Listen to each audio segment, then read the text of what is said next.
Hello സുഹൃത്തുക്കളെ, അപ്പോൾ ധാരാളം സുഹൃത്തുക്കൾ പ്രവാസികളായിട്ടുള്ളതും അല്ലാത്തതുമായിട്ടുള്ള ധാരാളം സുഹൃത്തുക്കൾ ഇടയ്ക്കിടയ്ക്ക് ചോദിക്കുന്നതാണ്, നാട്ടിൽ ഓട്ടമുണ്ടോ, എന്താ പാട്, ഓട്ടോറിക്ഷ എടുത്താൽ മെച്ചം ഉണ്ടാവുമെന്ന്.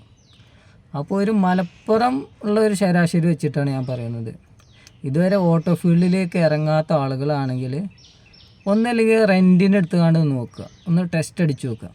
അതല്ല എന്നുണ്ടെങ്കിൽ ചെറിയ മുതൽ മുടക്കിലുള്ള ഒരു വണ്ടി എടുത്തിട്ട്, സെക്കൻഡ് ഹാൻഡ് വണ്ടി എടുത്തിട്ട് ഓട്ടം ഉണ്ടോ മെച്ചമുണ്ടോ എന്ന് നോക്കുക. എന്നിട്ട് പുതിയൊരു വാഹനം നോക്കുന്നതായിരിക്കും ബെറ്റർ. പിന്നെ മറ്റൊരു കാര്യം, നമ്മൾ ഓട്ടോറിക്ഷ ഇറങ്ങുമ്പോൾ ആദ്യത്തെ കുറച്ച് ദിവസങ്ങൾ ചിലപ്പോൾ ഓട്ടം ഉണ്ടായിക്കോളുന്നില്ല എന്ന് വിചാരിച്ച് നമ്മൾ വീട്ടിലും അവിടെയും ഇവിടെയും പോയിരുന്നാൽ ഒന്നും നടക്കാൻ പോകുന്നില്ല.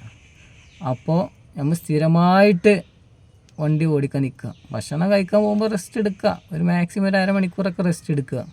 ഉച്ചമയക്കൊക്കെ ഒന്ന് ഒഴിവാക്കിയിട്ട് രാവിലെ ഒരു 6 മണി മുതൽ രാത്രി ഒരു 8 മണി വരെ ഓടുന്ന ഒരു കോലത്തിലാക്കുക. അപ്പോൾ ചിലപ്പോൾ മെച്ചങ്ങനെ ആയി വരും.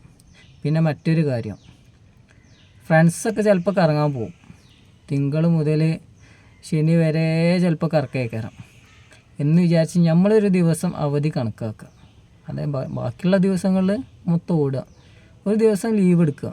ഏതൊരു ജോലിയാണെന്നുണ്ടെങ്കിലും സ്ഥിരമായിട്ട് ചെയ്യുമ്പോൾ ചിലപ്പോൾ മടുപ്പ് വരും. അപ്പോൾ ഒരു ദിവസം കണക്കാക്കിക്കൊണ്ട് ലീവൊക്കെ എടുത്ത് അങ്ങനെ നോക്കുക.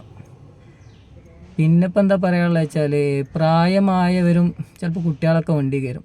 ഓൾക്ക് ചിലപ്പോൾ ചെറിയ അഡ്ജസ്റ്റ്മെൻറ്റൊക്കെ ചെയ്ത് കൊടുക്കേണ്ടി വരും. ചിലപ്പോൾ ഓൾക്ക് സാധനങ്ങൾ വണ്ടിക്ക് വെച്ച് കൊടുക്കേണ്ടി വരും, ചിലപ്പോൾ ഇറക്കി കൊടുക്കേണ്ടി വരും.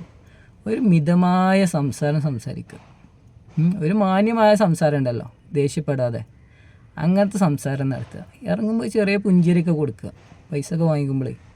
ചില ആൾക്കാരുണ്ട് ഗൗരവത്തിൽ, ഞാൻ ഇതിൻ്റെ ഡ്രൈവറാണ്, ഞാൻ മറ്റൊന്നും ചെയ്യൂല, ഓല് വേണമെങ്കിൽ ഇറക്കിക്കോട്ടെ, വേണമെങ്കിൽ കയറ്റിക്കോട്ടെ, അങ്ങനത്തെ മൈൻഡൊക്കെ ഒന്ന് ഒഴിവാക്കുക.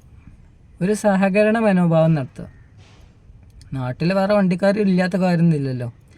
ആർക്കാണോ പ്ലസ് പോയിൻ്റ് അവരായിരിക്കും ആൾക്കാർ വിളിക്കുക.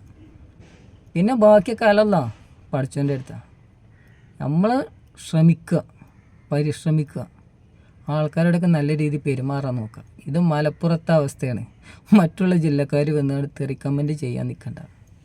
ഓക്കെ, ഏതായാലും ഓട്ടോയിൽ ഇറങ്ങാൻ ആഗ്രഹിക്കുന്ന എല്ലാവർക്കും നല്ലൊരു വിജയാശംസകൾ നേരുന്നു. Okay, thank you.